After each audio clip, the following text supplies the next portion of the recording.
According to the National Electrical Code, or NEC, Article 100, the voltage classification of equipment is based on the highest voltage that the equipment is rated to withstand.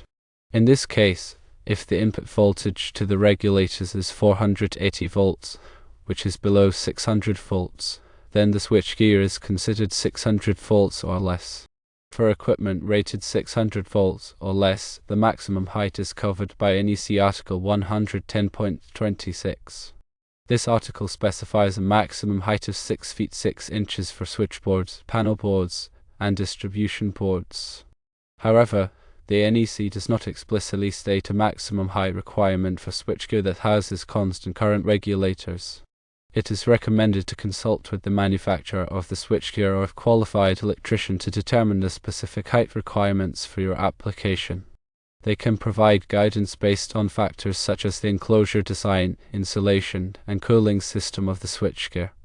To further elaborate on voltage classifications, it's crucial to understand how the NEC defines and categorizes different voltage levels. This understanding is essential for selecting appropriate equipment, ensuring safe installation practices, and complying with regulatory requirements. The NEC broadly classifies voltage into several categories, each with its own set of rules and guidelines. These classifications are typically based on the root mean square, or RMS, voltage value. For example, low voltage typically refers to systems operating at 600 volts or less, while medium voltage encompasses systems from 601 volts to 69 kilovolts. High voltage generally refers to systems above 69 kilovolts. The specific voltage rating of equipment is a critical factor in determining its suitability for a particular application. Equipment must be designed and tested to withstand the maximum voltage it is likely to encounter in service. This includes both steady-state voltage and transient overvoltages that may occur due to switching operations or lightning strikes. The insulation system of the equipment plays a key role in preventing insulation breakdown and ensuring safe operation. When dealing with constant current regulators or CCRs, it's important to consider the potential for high output voltages, even though the input voltage may be relatively low.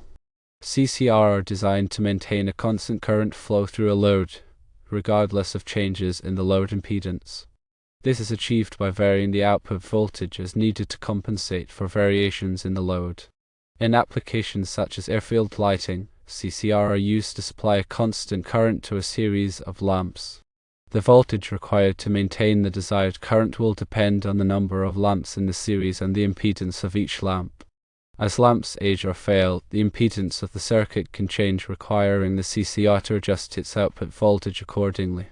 In some cases, the output voltage of a CCR can reach several thousand volts, even though the input voltage is only 480 volts. This high voltage is necessary to overcome the impedance of the load and maintain the desired current flow. Despite the high output voltage, the switchgear housing the CCR may still be considered 600 volts or less, as long as the input voltage does not exceed this value. However, it is important to ensure that all components within the switchgear are properly rated for the maximum voltage they may be exposed to. This may require the use of special insulation materials or other protective measures.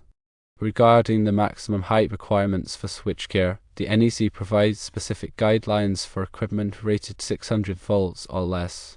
As mentioned earlier, Article 110.26 specifies a maximum height of 6 feet 6 inches for switchboards, panel boards, and distribution boards. This requirement is intended to ensure that qualified personnel can safely access and maintain the equipment. However, the NEC does not explicitly state a maximum height requirement for switchgear that houses constant current regulators. This is because the design and construction of switchgear can vary significantly depending on the specific application and the manufacturer. In some cases, switchgear may be taller than 6 feet 6 inches, especially if it contains multiple compartments or requires special cooling systems. In these situations, it is important to consult with the manufacturer of the switchgear to determine the appropriate height requirements. The manufacturer will be able to provide guidance based on factors such as the enclosure design, insulation, and cooling system of the switchgear. Additionally, it is important to consider any applicable local codes or regulations that may impose additional height restrictions. Local codes may be more stringent than the NEC in certain areas, and it is important to comply with all applicable requirements. When installing switchgear, it is also important to consider the available workspace around the equipment. The NEC specifies minimum workspace requirements for electrical equipment to ensure that qualified personnel can safely perform maintenance and repairs. These workspace requirements include minimum clearances in front of the equipment, as well as minimum widths and depths. The specific workspace requirements will depend on the voltage of the equipment and the configuration of the installation. In addition to the NEC, other industry standards and guidelines may provide additional information on the design, installation, and maintenance of switchgear. These standards may be developed by organizations such as the Institute of Electrical and Electronics Engineers, or IEE, the National Electrical Manufacturers Association, or NEMA, and the American National Standards Institute, or ANSI. Consulting these standards can help ensure that switchgear is installed and operated safely and reliably. Here are some additional points to consider. Firstly, installation coordination. Installation coordination is the process of selecting and coordinating the installation levels of electrical equipment to ensure that it can withstand the expected voltage stresses. This includes both steady-state voltage and transient overvoltages. Secondly, grounding. Proper grounding is essential for the safe operation of switchgear. Grounding provides a low impedance path for fault currents to return to the source, which helps to protect personnel and equipment from electrical shock. Thirdly, ventilation. Adequate ventilation is necessary to prevent overheating of switchgear components. Overheating can damage insulation and other components, leading to equipment failure. Fourthly, arc flash protection. Arc flash is a dangerous phenomenon that can occur when a fault current arcs through the air. Arc flash can cause severe burns, blindness, and even death. Arc flash protection measures such as arc-resistant switchgear and personal protective equipment should be implemented to mitigate the risks of arc flash. Fifthly, maintenance. Regular maintenance is essential for ensuring the reliable operation of switchgear. Maintenance activity should include visual inspections, cleaning, and testing of components. Sixthly, training. Qualified personnel should be properly trained on the operation and maintenance of switchgear. Training should cover topics such as safety procedures, troubleshooting, and repair techniques. Seventhly, documentation. Accurate documentation is essential for the safe and efficient operation of switchgear. Documentation should include drawings, specifications, and maintenance records. Eighthly, surge protection. Surge protection devices, or SPDs, can help to protect switchgear from transient overvoltages caused by lightning strikes or switching operations. SPD should be installed at the incoming power feed to the switchgear. Ninthly, remote monitoring. Remote monitoring systems can provide real-time data on the performance of switchgear. This data can be used to detect potential problems early and prevent equipment failures. Lastly, redundancy. In critical applications, it may be necessary to provide redundant switchgear to ensure that power is always available. Redundant switchgear consists of two or more sets of switchgear that are connected in parallel. If one set of switchgear fails, the other set can automatically take over the load. It is crucial to consult with the manufacturer of the specific switchgear to obtain detailed information on its design, installation, and maintenance requirements. The manufacturer's instructions should always be followed carefully to ensure safe and reliable operation.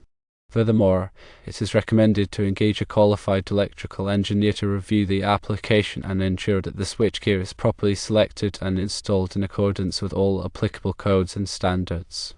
An electrical engineer can also provide guidance on installation coordination, grounding, ventilation, arc flash protection, and other important aspects of switchgear design and operation.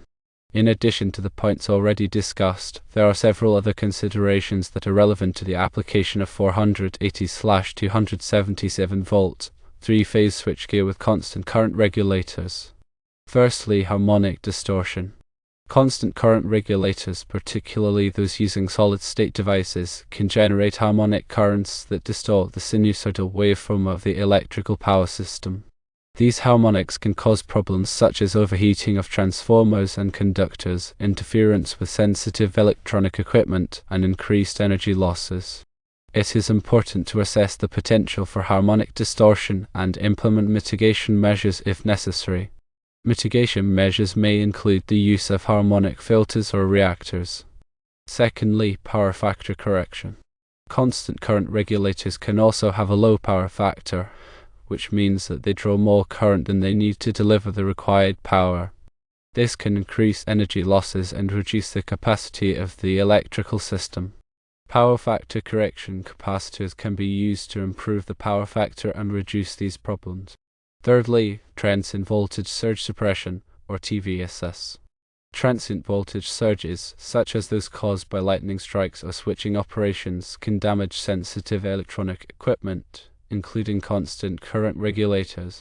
TVSS devices can be installed to protect the equipment from these surges. Fourthly, electromagnetic compatibility, or IMC. Constant current regulators can generate electromagnetic interference, or EMI, that can interfere with the operation of other electronic equipment. ENC testing should be performed to ensure that the equipment meets applicable standards for EMI emissions and susceptibility. Fifthly, safety interlocks. Safety interlocks should be provided to prevent access to energized parts of the switchgear while it is in operation. These interlocks can be mechanical or electrical and should be designed to prevent accidental contact with high voltage components. Sixthly, remote control and monitoring. Remote control and monitoring systems can be used to monitor the performance of the switchgear and control its operation from a remote location. This can be particularly useful in applications where the switchgear is located in a remote or hazardous environment. Seventhly, environmental considerations. The switchgear should be designed and installed to withstand the environmental conditions in which it will be operating. This may include protection from moisture, dust, temperature extremes, and corrosive substances. Eighthly, seismic considerations. In areas that are prone to earthquakes, the switchgear should be designed to withstand seismic forces. This may require the use of special mounting hardware and bracing. Ninthly, labeling and signage. The switchgear should be clearly labeled with all relevant information, including voltage ratings, current ratings, and safety warnings. Signage should also be provided to identify the location of emergency shutdown devices. Lastly, commissioning and testing. Before the switchgear is placed into service, it should be thoroughly commissioned and tested to ensure that it is operating correctly and safely. This should include tests of all protective devices, control circuits, and interlocks. In summary, when working with 480/277 volts, 3-phase switchgear with constant current regulators, it is important to carefully consider all applicable codes, standards, and manufacturers' recommendations. A qualified electrical engineer should be consulted to ensure that the equipment is properly selected, installed, and maintained. This will help to ensure the safe and reliable operation of the electrical system.